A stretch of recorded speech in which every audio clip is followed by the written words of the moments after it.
because I want to say something to him. So he goes back on the subway, goes back home, walks down the same street. Sure enough, this homeless guy's chilling right by the wall, probably with a cup or something, I don't know.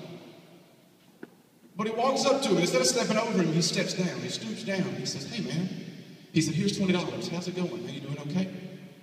I said, thank you.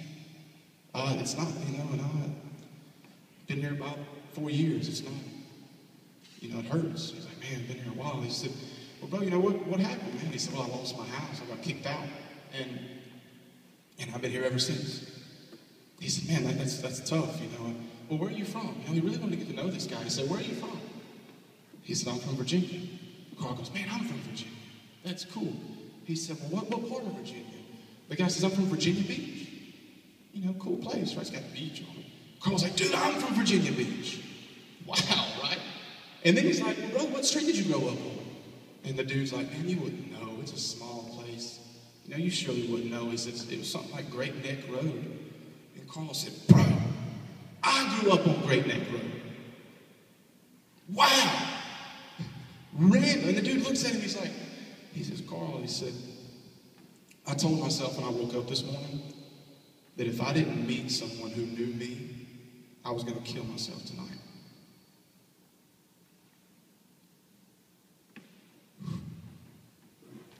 Out of every homeless person in New York City, Carl steps over a guy that grew up on his street.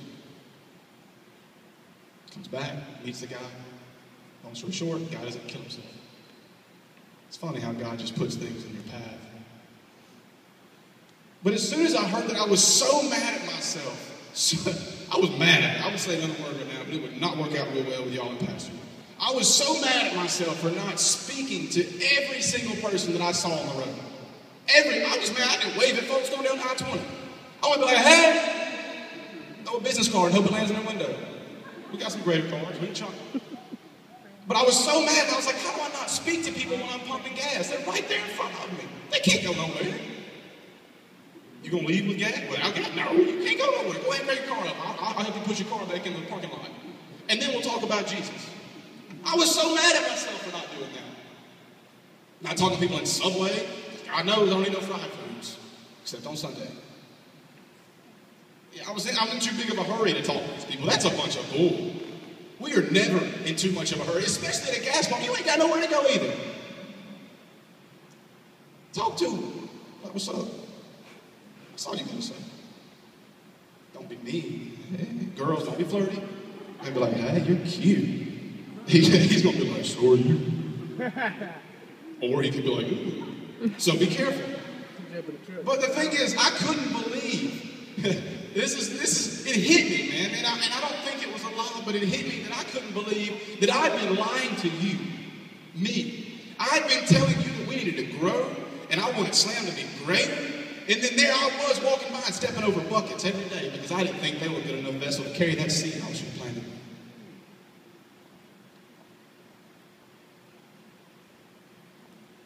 Just be honest with you. I didn't mean for it to be a lie. I felt in my heart that I was right, and I was supposed to be doing that. But I was stepping over buckets every day, walking by. Man. I subconsciously, and I say that, I'll get to that later, told myself, never again will I walk by someone who I have a chance to speak with without saying a word to them. It didn't hit me hard, like it wasn't like, oh my goodness, Wade, you've got to go reach me. You've got to go occupy your street. I didn't jump off my lawnmower, let it mow a strip in my neighbor's yard, hit a tree and stop. I didn't just jump off like that. I didn't go knock on doors on my road. I finished mowing my yard. Because that's what a husband's supposed to do, or she'll kick him out. So I finished mowing my yard. And then I get off the mower, I turn on my gun, get off the mower, and sure enough, I look up, and my neighbor is right up the road, parked on the side of the road. Now, before I get into this, me and this dude we're not kosher, okay? He is not a cool guy in my book. We're getting better. Thanks to that Occupy Your Street message, it changed my heart. But I didn't like this dude. Long story short, I'm gonna give it to you. Y'all ready? Y'all stay with me, we'll blow through it. My dog, 100-pound lab, big, yellow, hound, son. He's big. So anyway, the dude's mowing his yard next door with a push mower, right? Well, we have a fence in between our yards, and he pushes around the other side of that fence. I had no problem with that. He's mowing my ditch, whatever. Go for it, homie. So I'm like, yeah, get it. Well, Sam don't like it. Sam sees this dude with a loud noise in our yard. He takes off. He scares me sometimes. I come in from Duxton with face paint and a beanie on. He's ready to tear me up. He didn't know who I was. But he runs after this old man. He's like 50, so he ain't old, but, you know, sorry, y'all. But he's just like 50-something-year-old man. Makes him jump his own fence. That's crazy. He jumped. I mean, I don't feel bad for the dude because he had to jump. He's a pretty good shape old man. Okay, like he's in decent shape. He uses both legs, you know. So he really, that's not a lie, man. He really does. I'm not joking. But he jumps his fence. He don't like it. He's scared of a dog. I can understand. But it's my dog, so it's not understandable for me. So anyway, he left, you know, whatever, all this good stuff. Well, anyway, he calls one day, talking to me, and who told you so? Okay, I'll talk to you when I get home. I was working a week on, a week off the railroad, so I wanted to go ahead and handle all my business at home, and then I'll talk to him after, because I don't want to have any worries on my head while I'm talking. So I'm mowing my yard one day, and the dude, I look up, and I'm mowing, and he comes over. I'm like, oh. That's cool. I get off the mower and shake his hand. Hey, man, how's it going? Good. Puts his chest out.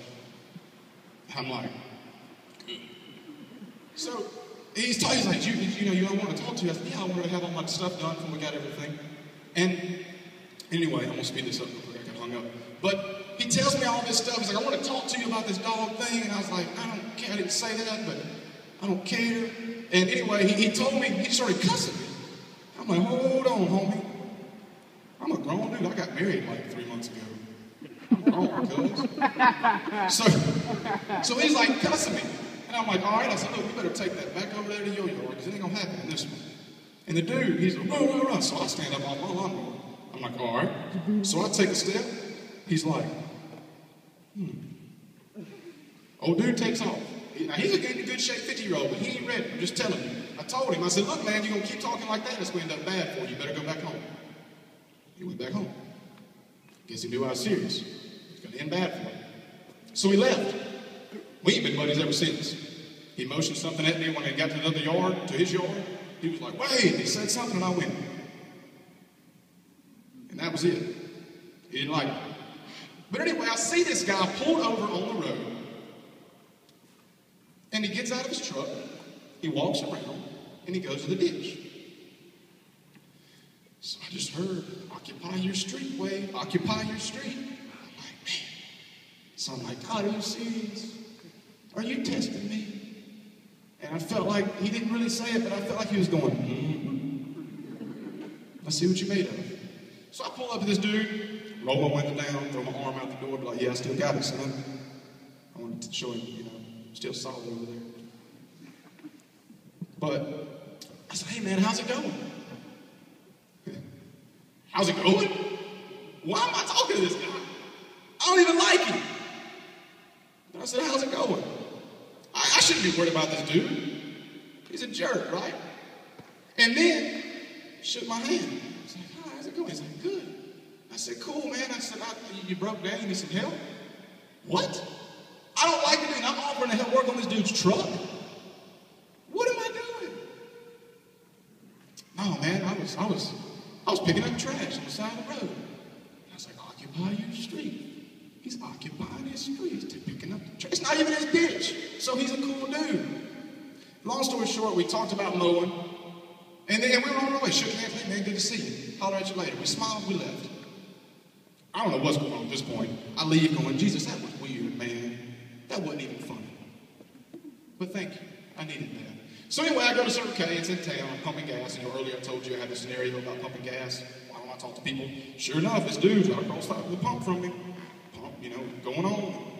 And I'm like, no, I don't say this guy. We have nothing in common. I can't ask him, hey, man, kill any ducks. He's not a duck hunter. You don't have no duck stickers. You gotta have duck stickers if you're a duck hunter. He's a black dude. I can't be like, it'll be white. I can't say that. And then, y'all do not let that go out of anyway. But, and then the other thing, you know, I know he's not a youth pastor. I can't be like, hey man, how's that youth ministry going? You know. So anyway, I'm like, bro, you know, this thing pumping slow over there? You know, and I'm, man, where'd that come from? Icebreaker, right there. There it was. And then he replied something. He was like, he was kind of just going through it. He just went, he looked at me and he just kind of went, yeah. The beat was supposed to come over the loudspeakers, but he was like, yeah. It was not a good word. And he was like, this thing usually done by this time. I was like, yeah. We laughed and we left. I don't know what good done, but I do know that if he ever went home to a bad relationship at home, if he don't get to smile one time, me and him laugh. Put that Bible verse up there, John 15, 1 and 2. We're going to try something a little different for y'all. Everything that Jesus says is going to be in red.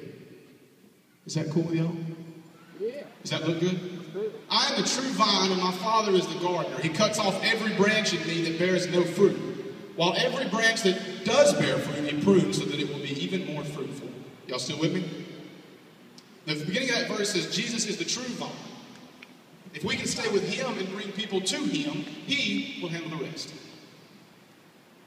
If there's a part of our life that isn't producing, he's going to cut it out. You don't want no bad vines on this vine. No, man, this is mine. But if there's a part of you that's like banging out orchards and you should be working for Tropicana, he's going to prune it and fertilize it and make it right for you.